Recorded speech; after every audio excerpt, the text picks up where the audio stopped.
Today, it is my honor that my friend and my mentor, Mike Frisina, is joining us by way of North Carolina. It has really been an honor for myself that over the years, he has shared such a wealth of information that allowed me to think different. So, Mike, why don't you introduce yourself to our group? And I'm sure many of you already have checked you out, and we can dive right into the first question. I saw this coffee mug on your website that says "Stay Upper Brain." What does that really mean? And Yeah, welcome. well, thanks, Walter. Thank you for having me, and good morning, everyone. Thank you for taking time out of your busy schedules to do something good for you, and that's a learning opportunity.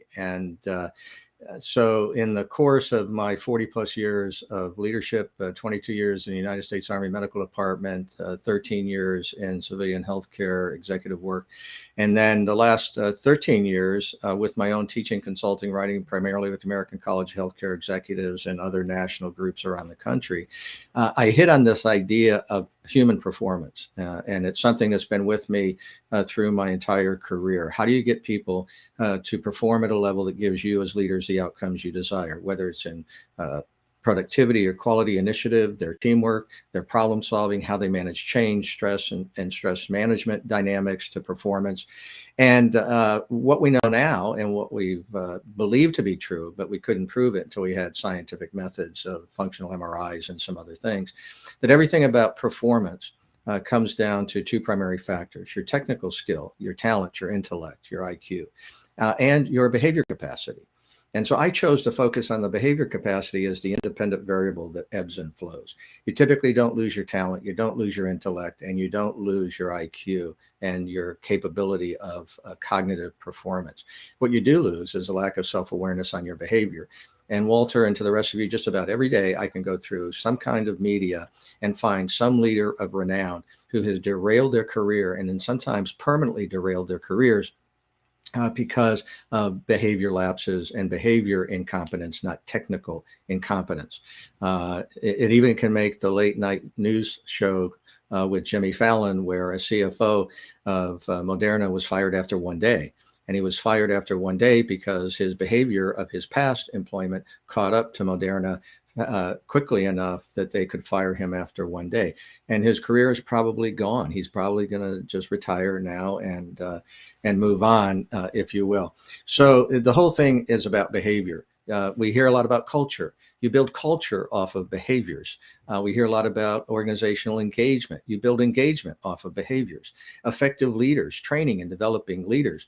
They don't need to be trained in necessarily directly in their skill, talent, and intellect. They do if they have a competency gap there, but primarily younger leaders, emerging leaders need to be trained in what I call behavior capacity. And that happens by learning the neuroscience of leadership. Everything about leadership today is brain science. Everything about culture is brain science. Everything about emerging leader development is brain science. How the brain actually works. So getting someone's brain to work the way their brain is designed to work so they can connect to their skill, talent, and intellect is what drives performance. It's what drives engagement. It's what drives effective leadership. And ultimately, it's what drives performance at the end of the day for senior leaders and their KPIs and strategic objectives of the organization. So stay upper brain means get to the part of your brain physically, your prefrontal cortex, right here behind your forehead. Stay out of your lower brain, which is your fear threat management brain. And my goodness, for the last 2.5 years, just about everybody has been stuck in their lower brain, managing fear, managing threat, managing worry, doubt, anxiety, managing volatility, managing uncertainty, managing change and complexity of change, and managing ambiguity. What's the right answer? There seems to be a multiple number of answers that seem reasonable to choose to execute, but how do you know which one to pick? All of that morass of fear, it resides in the lower brain. And if that's where you are, you lose cognitive capacity, you lose the ability to critically think and reason, you lose the ability to connect in your own skill, talent, and intellect right up here in the prefrontal cortex, because when cortisol is a neurostimulator, neurochemical, produced from the lower brain parts of the brain, the amygdala of the brain specifically, it literally shuts down the prefrontal cortex. So the mantra of stay upper brain means do everything you can to get out of fear, loss, doubt, worry, anxiety. Connect to the part of the brain that is your performance and well-being brain. Stay there and make great things happen for you personally and for your organization. Yeah, that's and to sum that up in the three letters that you taught me a long time ago, that live events are going to happen. It's how we respond to them from the upper brain versus reacting things from the lower brain is going to determine the outcomes. And knowing that we there's a gap of knowledge around this topic, right? We cannot talk about it often enough. But I see that the implications today, especially now that over 750,000 healthcare workers have left the job for a variety of reasons, but many of them because they just don't see a future, they don't feel hope, and they don't feel inspired by the work they do because of all the pressures that they had, and most of that came from that fear factor, Mhm. that reaction, reactive behavior, so to speak. So we know today that leaders, the latest studies show that 87% of them are fully aware that leadership development, spending time with our emerging leaders, is an absolute must do in order to be able to create loyalty and work on the workforce engagement piece, and making sure that we retain and recruit the right people for the right roles to get our organizations to perform, especially in uncertain times. Sadly, only 5% of those leaders make the investments, take the actions that are notable, that are worthy to allow these emerging leaders to learn to lead at the top of their license rather than struggle along the way. Any insight on that, on how that really, how you see the world today and how we can overcome that? Yeah, part of that answer resides in the fact that many senior leaders do not maintain an upper brain orientation through the course of their day. Crisis management is a lower brain neurophysiological response. So having a priority, setting priorities, being willing to have the courage and the intentionality and a sense of purposefulness to stay connected to the things that matter most. Rather than being driven by the urgent. And if we could ever get out of this behavior dynamic that's driven by thinking, that the important urgent is what drives us rather than the important not urgent, as Stephen Covey said back in 1986. And we've known this for such a long time. But the fundamental thing is, if you don't change your thinking about something, you don't change what you believe, and you don't change how you behave. So nothing changes till your thinking changes. And until senior leaders really believe in their thinking that investing in their emerging leaders, which is going to save them money and increase productivity and performance, there is this dichotomy of thought that somehow it's easier and cheaper to invest in replacing someone than it does in keeping and investing and retaining the talent that I have. And we see this all the time, where time and time again, decade after decade, it seems that talent management, senior human resource people, and senior leaders just have this idea that we can chew people up, spit them out, and replace them, and that human beings are a fungible commodity. But not today. You're going to take a long time and a lot of money to replace somebody in your organization today. So here's a truism that you can take from our time together this morning. It's going to be more cost effective, it's going to be more efficient, and it's going to be more effective to the well-being of your organization to take money and spend it in investing in developing and retaining the talent you have than burning them out and then having to spend exorbitant amount, exponential more amount of money to have to try to re-recruit, retrain, and replace. And then salary creep comes in and you're going to be paying them at a higher salary through salary creep to get them than if you just simply took much less money, much less time, and much less effort to invest in the people that you already have. They're a known commodity. Their skill, talent level, and intellect is already known. You develop them not just in the technical skill capacity, but you have to engage them in the behavior component. And this is where I talk about leaders showing up. How do you show up as a leader in your behavior? Because that's the prerequisite for people connecting and engaging with you as their leader and connecting and engaging with their work. Individual leader behavior. And I'm going to slow down and say this. And this is something, again, if you take away three things this is one to take away. Your individual behavior as a leader is the singular most important predictor to how your organization and your teams and the members of your organization perform. Right. So if you show up as a leader in your lower brain, you show up and your behavior is rude, it's demeaning, you show up with a sense of fear, loss, doubt, worry, anxiety, everybody around you feeds off of that as a leader. And so this whole dynamic of how a leader shows up in their behavior is absolutely critical to what happens to the brains of their people, being able to lead their brains of their people to higher levels of performance, which, by the way, is the title of my new book with the American College Healthcare Executives, hopefully coming out this summer. Walter Gabriel has posted something. Speaking of behavior, how do you practice observing, describing, and participating in order to be effective at interpersonal effectiveness and objectives, effectiveness as a manager and a leader? Gabriel, there are key behaviors that leaders can engage in that contribute to 4 fundamental human needs that excite the upper brain for connection and well-being. And these 4 things are trust, compassion, safety, and hope.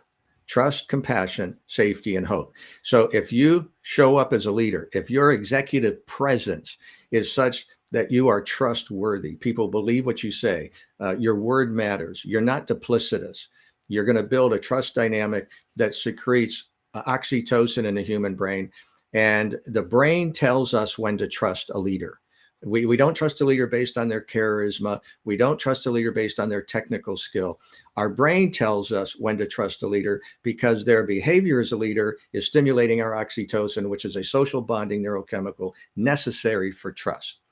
Paul Zak is someone who has studied and done this work for many, many decades.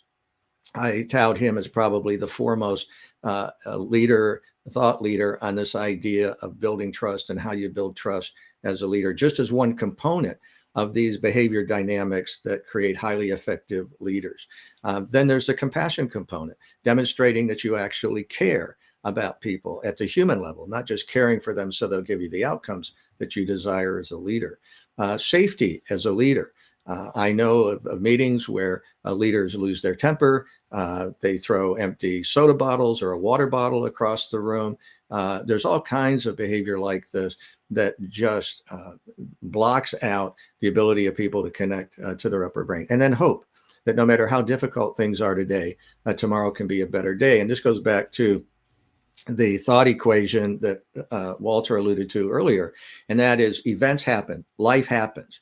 You have 2 choices when life happens, and life happens significantly in a challenging, volatile, uncertain, disruptive way. The least thing that you want to do, the least effective thing you want to do, is take a very difficult, challenging life event and choose to respond poorly to it to minimize the outcome, where you could choose to go upper brain and respond more appropriately, more effectively, and then affect the outcome by how you're choosing to respond to the event. You never take a difficult situation in life, whether it's a personal medical diagnosis, whether it's a challenging pandemic to the organizational dynamic, and make it worse by choosing to respond poorly. And you choose to respond poorly when you illegitimately go to your lower brain. Another question: certainly makes sense to build on a foundation of truth and honesty. Leadership is the key to that success. Effective leadership, Yamil, really starts with your self-awareness as a leader and then your self-management. If you're self-aware of your behavior, effective behavior versus ineffective behavior, behaviors that build trust, compassion, safety, and hope, and you self-manage that, you stay upper brain and you manage yourself well, they all create a coefficient of effective leadership that connects to organizational culture that now creates organizational engagement. And organizational engagement becomes the differential equation, the differentiating, the independent variable for connecting to your skill, talent, and intellect that then drives performance. So there are 3 cascading equations. Effective leadership built off of self-awareness and self-management. Effective culture that is sustained by effective leader behaviors to create engagement. And engagement becomes the foundation of behavior capacity that drives your technical skills to higher levels of outcome performance and well-being of members of the organization. And that's that's the science of performance. That's the science of effective leadership. And it's the neuroscience dynamic of performance and leadership brought together. I would recommend that everybody goes back and listens to this almost like in a slow motion to really absorb the information and process this, right?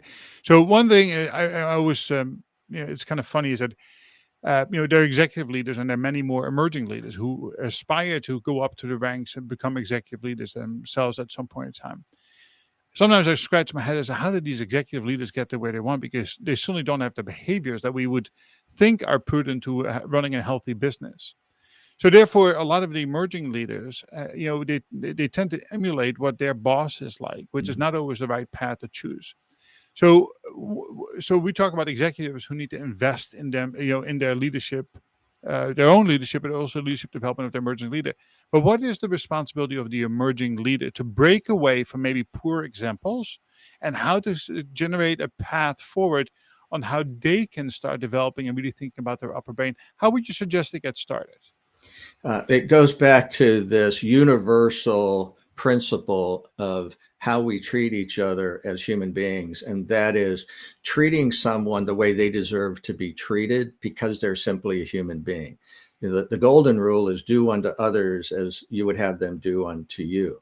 The platinum rule is do to others what affects their upper brain in trust, compassion, and safety and hope. So they reciprocate that trust, compassion, and safety and hope back to you. There are 4 fundamental brain patterns. Each of us has one. It can be assessed by a science psychometric tool. And once you learn what your brain pattern is and you learn the brain pattern of somebody else, then it's incumbent to behave in ways that connect you into their brain pattern.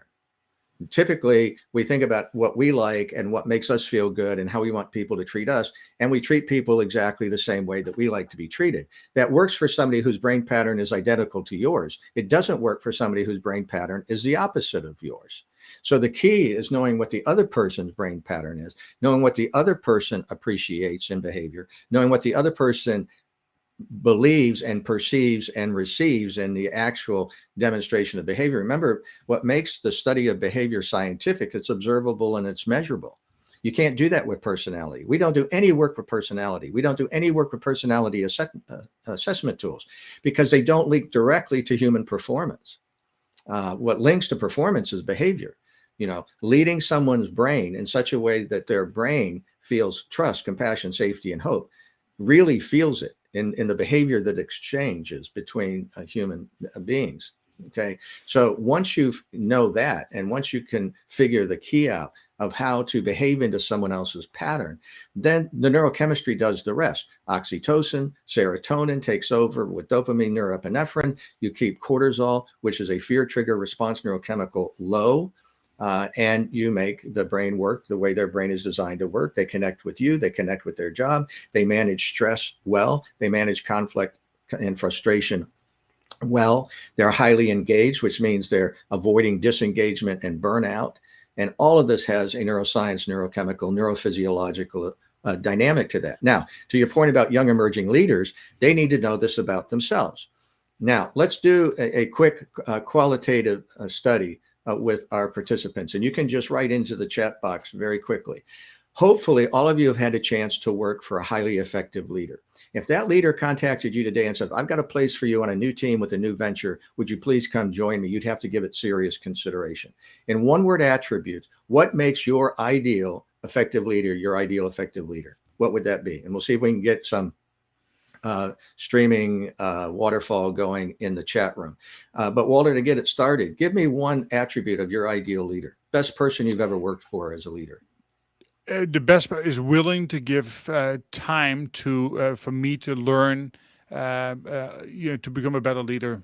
So they focused on you. They invested on you. They were other willing focused, to invest, not self-centered. Correct. Sure. Okay. Give me another one. Well, trust bond, right? There it is. I think it's really the key one is that if I can feel that I have a safety zone where I can share my inner thoughts with somebody, and also knowing and fully expecting that, that stays between the two of us is really, really important to develop that good, strong trust bond. Give me another one. Just reel them off. Claudio, thank you. Loyalty.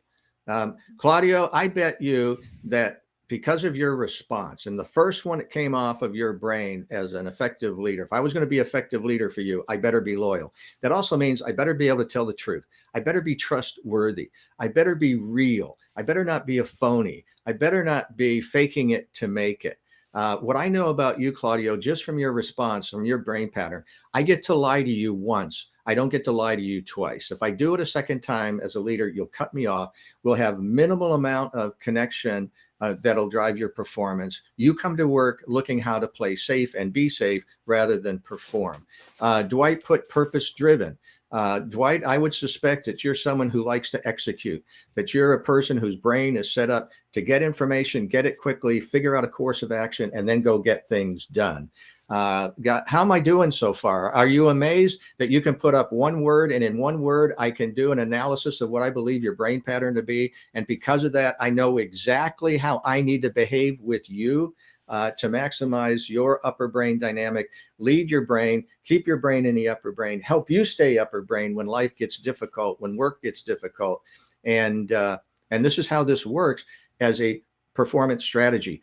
Behavior is the new performance strategy. There isn't enough technical skill development. There isn't enough growth of someone's IQ that can take the place of the complexity of the workplace today, the pace of change, the volatility, the uncertainty, the ambiguity. Behavior, understanding human behavior as a leader, knowing how to coach behaviors effectively. This is the new performance strategy. Behavior is the new performance strategy, leveraging the understanding of human behavior and these four fundamental brain patterns as a leader, being able to assess them with a scientific assessment tool, and use that data so that you know what the brain patterns of each of your team members look like. You know how to behave into each one of those patterns, right? Dwight needs me as a leader to give him the information, give it to him quickly, get out of his way, and let him execute. Claudio needs time to get information, to process it, to validate it, to set up a prototype. So Claudio's work is naturally going to be a little bit slower in response to execution than Dwight, who is a big risk taker. Claudio is less of a risk taker. And now I know how to work with both of them as team members on my team. And when I do that, I'm literally now doing what I call leading the brains of my team members to higher levels of performance. And when I do that, they get a natural degree of well-being in the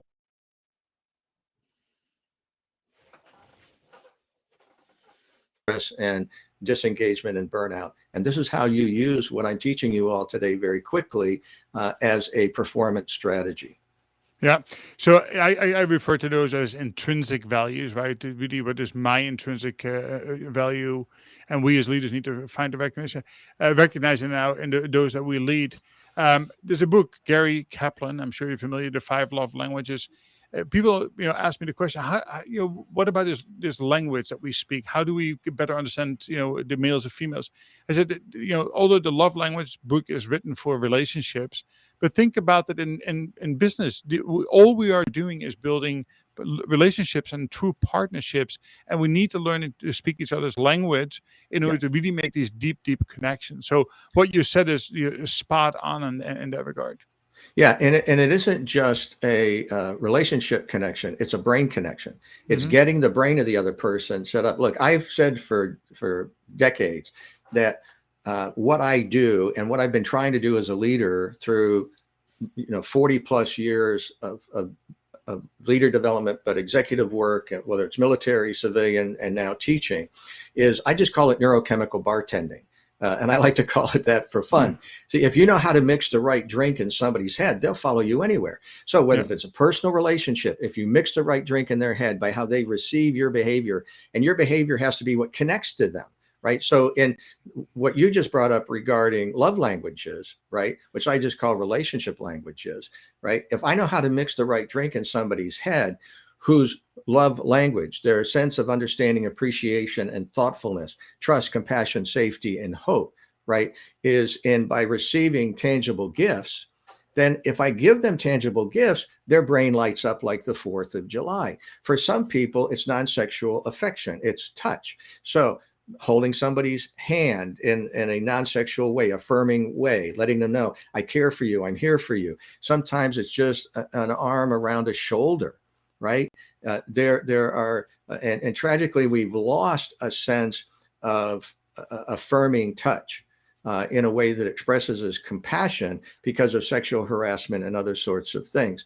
But the love language is embedded in the overall dynamic of how the person's brain works.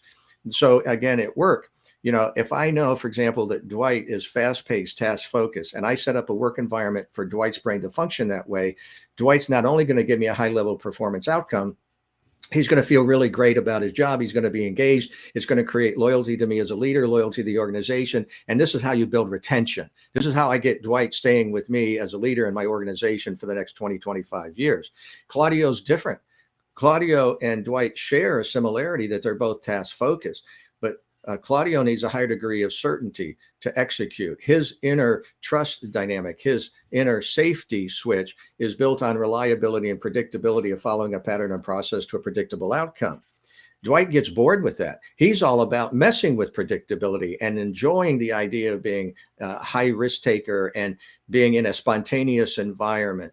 And guys, thank you for letting me use you in the talk today for this to expose the concept and the validity of the concept. So if you've got Dwight and Claudio on the same team, there isn't a one-size-fits-all leadership dynamic. This is about knowing and how to behave into the pattern of your team members, both in a way that relates to them in the way their brain works to produce outcomes and well-being, but also in creating that inner dynamic of trust, compassion, safety, and hope, which are the high relational triggers that make them want to stay with me as a leader and stay with the organization to build a high degree of retention and loyalty long-term. The key is for the leader is to ask those questions, right? To sit with their emerging leaders or their team members and having that conversation. What is it that makes you take what is your intrinsic value, and not make this an assumption or come with a cookie cutter approach. Mike, as we wrapping up the talk today, I know you have a new book coming out. Why don't you give us a couple of minute version of what is in it, what can we get excited about, and more importantly, why should people actually read a book and actually absorb the information? How can we grow from that? Well, it'll be an e-version too, but the title of the book is Leading with Your Upper Brain and driving performance through this neuroscience concept and making behavior the new strategy for performance. The brain loves the number 3. So we were very deliberate in setting the book up to be an easy read because your brain will like the construct of the book. There's 3 parts, part 1, 2, 3. There are 3 chapters of each part, and there are 3 key learning dynamics to each chapter. And so the book itself is broken out into 3 overarching principles. Part 1 is developing yourself as an effective leader with understanding self-awareness and self-management. Part 2 is creating organizational engagement by how you build a performance and well-being culture together. See, for years, we've talked about performance culture, performance culture, performance culture. For years, we've talked about helping well-being, creating engagement, avoiding burnout, right? I don't know anybody else who's thought about putting them together. It's not an either or, it's an and. Mm-hmm. So you can behave the same way to build a performance culture that at the same time creates a culture of well-being for the members of the organization, their health, their well-being, building a healthy organization, a place where people can come to work and not get sick having to get up. I talked to a young man who's been on vacation, an emerging leader, 27 years old, been coaching him for 4 years. And talked to him at the end of last week on Thursday, and he's been on vacation for a week, and he's already getting physically sick with the idea that he had to go back to work today.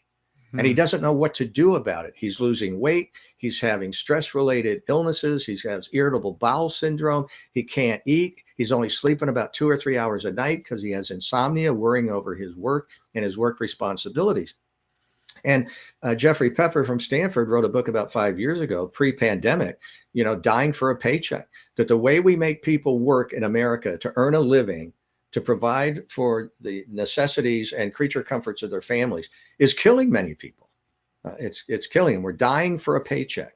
So this isn't new. And this is what I want people to understand. What we've been talking about, and I'll summarize here, it isn't new.